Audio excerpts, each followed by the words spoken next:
I remember when I was doing Jinky's book, and you were very kindly a great help to me. But I only became aware, I think, despite having watched Jinky playing probably well over 100 times, when I watched DVDs to help me in the research for the book.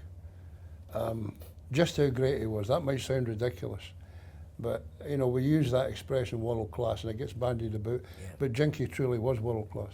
All we do is look at Messi and players like that. Yeah. They were more strikers. Jinky had everything in his locker. Everything Jimmy had. And you know the big thing about it and all? Nobody could ever bully him. They could kick him as much as they want. He was like a kind of rubber ball and pick his up, and we go with him. It's face to face. What you try to do? You try to intimidate me. Wait till I get the ball. Now, the greatest example of that, and I'll never forget it as long as I live, we won the European Cup, as you know, in '67, and then Di Stefano had said to the boss, I would like you to play in the testimonial. Now, I've seen Messi and I've seen Ronaldo and all the greatest, but I've never seen a performance like that with Jimmy Johnstone. Now, I helped that in a bit, Jim, just to let you know, because the boss says to me, that's a man show, Bert. This is, as the team talked, he turned around and said, this is a man show who was the captain of the club. He said, he's a wee bit naughty, he keeps his foot in and that, just watch what you're doing. I said, right, okay. So this happened for about 10 minutes, quarter an hour, and I hooked him down there the tap. And two get sent off. But I've looked in at the dugout and I says, boss, they'll miss him more than the Celtic will miss me. Doing yourself down there, I think. But and Jimmy, I promise you, I'm glad to say, that particular time, when I put my boots in and made sure they were all right, I knew I had ambrosia and I was going to the double. And what a game. Oh, I've never, the parts we had hand whenever it was 150,000, the atmosphere, the shout, the Barnable, and I promise you, it was not about Real Madrid. It was about Jimmy Johnstone, Jinky. It was about the flying flea, and I loved every minute of it. That is, I mean, isn't that some compliment when you have the Real Madrid fans chanting for an opposition player to that extent?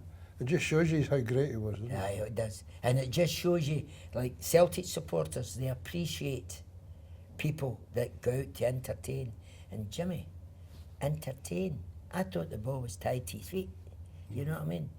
And every time he got it, it was like being in a bull ring. Yeah. And here again, the fullback was starting the early part to shut him down and dig him and everything like that. But see, at the finish up, they wanted to near him. And he was lifting the lay of the ball over his head and such. Like, honestly, Jim, it was one of the greatest individual performances that I've ever seen. And I love Puskas, Pele, and all these players. But the wee man's up there watching, and I'll tell you, and an awful lot of people will be watching it up there and know the video. I think I don't have to ask you about comparisons. I don't have to ask you about price. I think what you're saying is that Messi and Pele almost as good. Just about as good. Yeah. So I don't think we need to put a price tag on Jinky. No. Unbuyable unless somebody comes in with at least a couple 100 million, I would think. Definitely. At least. So we go from Jinky to Wispy Willie Wallace. What was Willie's contribution? What was Willie's strength? Well, Willie had everything. The great thing, this is something that the boss was great at. He went to see players and then left them and then come back. And I'll tell you what happened. Joe McBride had a bad injury. Joe was a magnificent player. What a finisher, striker, good professional. And all of a sudden, Joe had a big operation and it wasn't looking too good for him. But we knew that maybe months beforehand that, according to your crowd, don't believe everything they say. You do, but you know that better than them, because I thought the boss was magnificent with the press. You know what I mean? And it was occasionally Willie Wallace's Hearts involved in Celtic, and he brought a dimension to us that, with injuries and such like, which you can get at the highest level and playing in Europe the way we did, he could play outside right, he could play right half, he could play centre forward, he could play inside right. So you've got the 4 options of an individual. So that is how good he was. It didn't matter what position you played him. You get a level higher than what a normal person would give you, because he had everything. And he was a goal scorer. He was majestic in the air, passer of the ball. And I think he only cost us about £30,000. I was going to say, Bertie, I think he cost about 35,000. I guess today he would be worth I would say 1,000 times. I definitely, I promise you, he would be, that would, looking at the pool of players that each club have, he's the type of player you'd be reluctant to let go, because he was a gem. He could play in so many of these positions. You know what I mean? A manager's dream. Yeah. You know, when things are going wrong and you look along well, I did, the dugout, and I'd say, oh God, if he'd have been that good, I'd have played him for the start.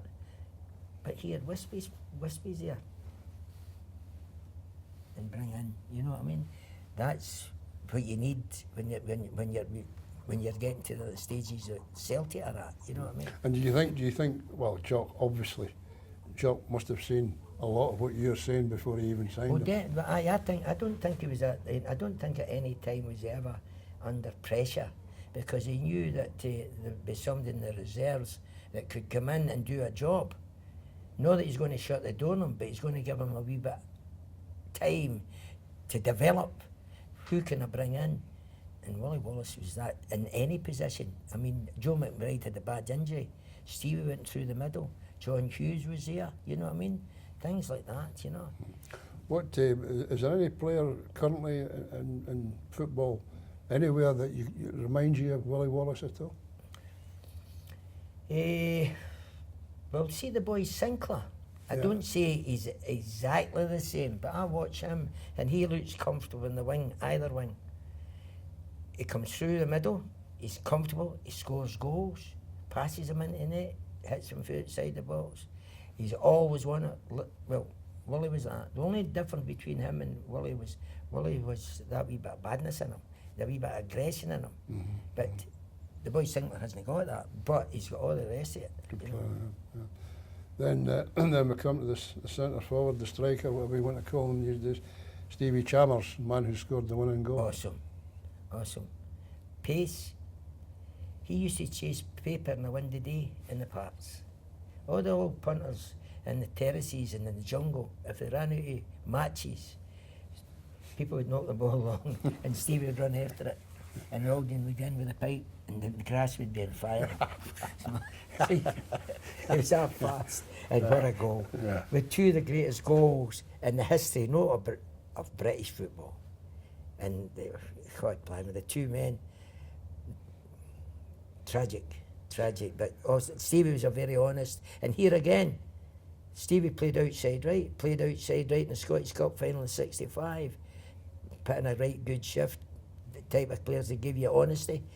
Centre forward, you know, and I'll tell you this much, he gave you options, like some midfield players that are creative players.